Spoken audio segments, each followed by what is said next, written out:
Mga politicians na ipinangalanan na sangkot sa anomalya sa flood control projects. Congressman Arjo Atayde. Nadawit ang pangalan ng actor-turned-politician na si Arjo Atayde na siyang sangkot umano sa anomalya ng flood control projects ng gobyerno. Si Arjo Atayde ay siyang congressman sa unang distrito ng Quezon City nitong nagdaang mga araw. Pinangalanan ng mag-asawang Diskaya sa pagdinig ang mga politikong individual na nakatanggap umano ng kickback kaugnay sa korupsyon sa flood control projects. At ikinagulat ng mga netizens na kabilang ang kongresista sa listahan dahil dito. Agad na pinabulaanan niya ang pagkakadawit ng kanyang pangalan at giit niya na kailanman ay hindi sila nagkaroon ng anumang deals ng mga Diskaya bilang contractors.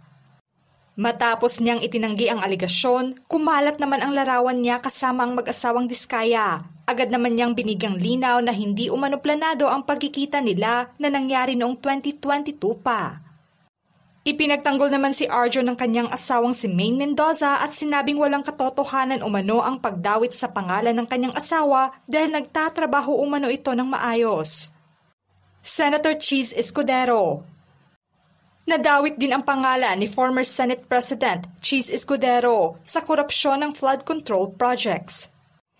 Ito ay matapos na mabunyag na kabilang ang kanyang kaibigan at top campaign contributor na si Lawrence Lubiano sa 15 favored contractors ng Department of Public Works and Highways.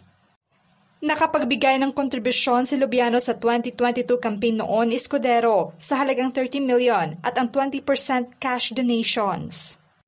Kaya ngayon palaisipan sa publiko ang kredibilidad ni Senator Escudero.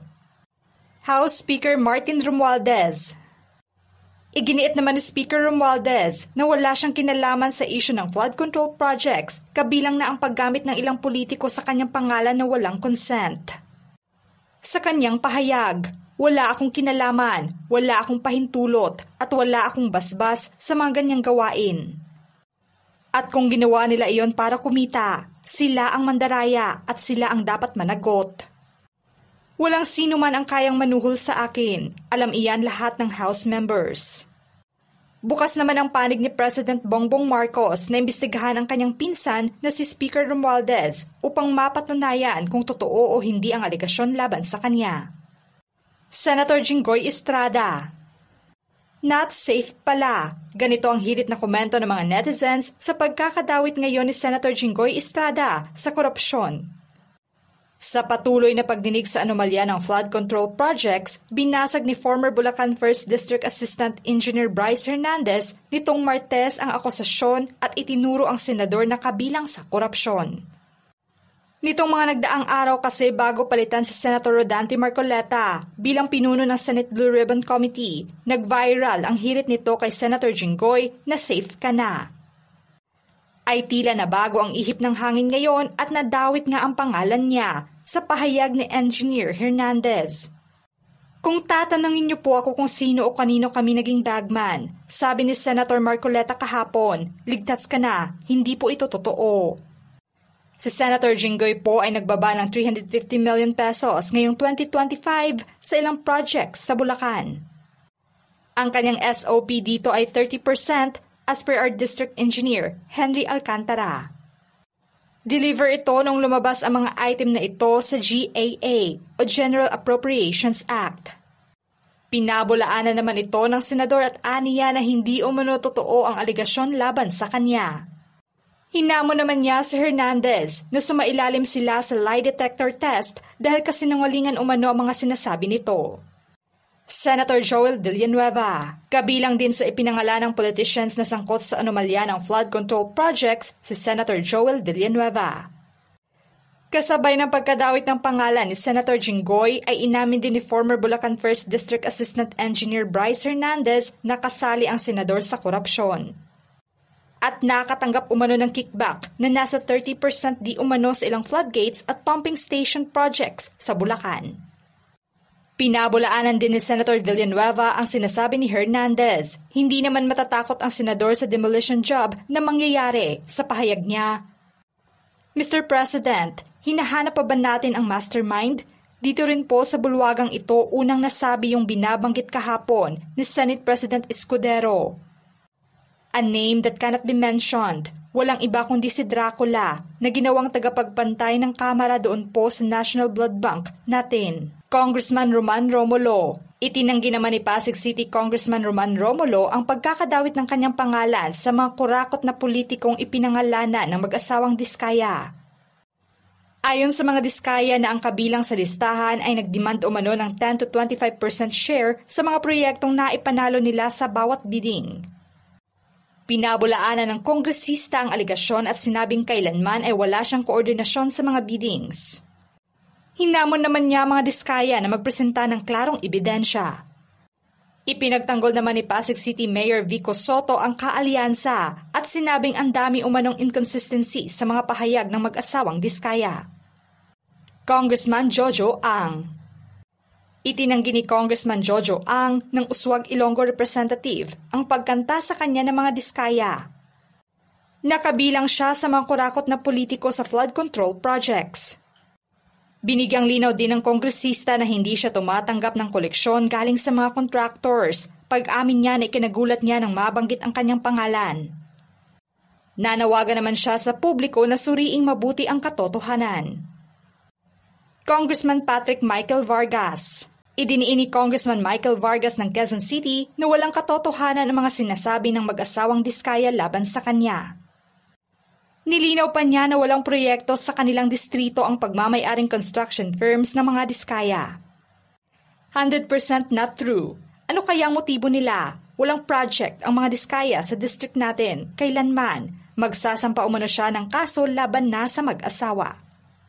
Congressman Nicanor Briones. Mariing itinanggi naman ni AGA Party List Representative Congressman Nicanor Briones ang pagkakadawit ng kanyang pangalan sa anomalya ng flood control projects. Sa opisyal na pahayag ng kongresista, hindi umano niya alam kung ano ang motibo ng mga Diskaya at kasali ang kanyang pangalan sa listahan. Nagkikipag-ugnayan naman siya sa kanyang abogado upang sampahan ng kaso ang mga ito. Matatandaan na ang kongresista ang nag-viral noon habang nanunood ng isabong kasagsagan ng House session. Congressman Marcy Teodoro. Klaro umano para kay Congressman Marcy Teodoro ng Marikina na diversionary tactics ito ng kalaban upang malihis ang tunay na isyu ng korupsyon at anomalya sa flood control projects ng gobyerno. Nilinaw niya sa kanyang pahayag na never umano siyang humingi at tumanggap ng pera na pabor sa benepisyo kapalit ng political influence. Handa naman siya na maging transparent at makipagtulungan sa imbestigasyon. Congresswoman Florida Robes. Nanindigan naman si former San Jose del Monte City lawmaker and incumbent mayor of Florida Robes na sasampahan niya ng kasong libel ang mag-asawang Diskaya. Dahil nasa pagdawit ng mga ito sa kanyang pangalan, nilinaw niya na walang ghost project sa kanilang syudad. Congressman Eleandro Jesus Madrona. Naglabas naman ng kanyang reaksyon ang kongresista ng Romblon na wala umano siyang proyekto na hawak ng mga Diskaya at hindi rin siya tumatanggap ng kickbacks. Inamin naman niya na pumunta siya sa mga Diskaya noon upang humingi ng donasyon para sa construction ng simbahan. I strongly deny the accusation. Sinasabing statement ni Curly ng mga Diskaya na kesyo kasama ako doon sa nagdidemand sa kanila, wala ako dinidemand sa kanila. Yung sinasabi nilang pagbisita ko, wala naman siyang binigay sa akin, but that was to request for donation ng sa simbahan. Congressman Benjamin Agaraw Jr. Pinabulaanan din ni Laguna Representative ang paratang ng mga Diskaya sa kanya. Hindi umano siya nakatanggap ng kickbacks galing sa kanila dahil wala naman silang proyekto sa ilalim ng kanyang distrito. I will sue them for libel and perjury. Hindi ko hahayaan na sirain nila ng gano'n na lang ang pangalan at reputasyon ko na iniingatan ko ng mahabang panahon. Congressman Florencio Noel. Kabilang sa pinangalanan ng mga Diskaya ang kongresista ng Anwaray Party List na nakatanggap umano ng kickback sa flood control projects. Sa pagsulat ng balitang ito ay wala pang pahayag na inilabas ang kampo ng kongresista. Congressman Reynante Arrogancia. Itinanggi rin ni Congressman Arrogancia ng 3rd District ng Quezon City ang aligasyon ng mga Diskaya sa kanya. Hindi umano siya nakipag-usap o humingi man lang ng porsyento, handa naman siya na makipag-ugnayan sa imbestigasyon.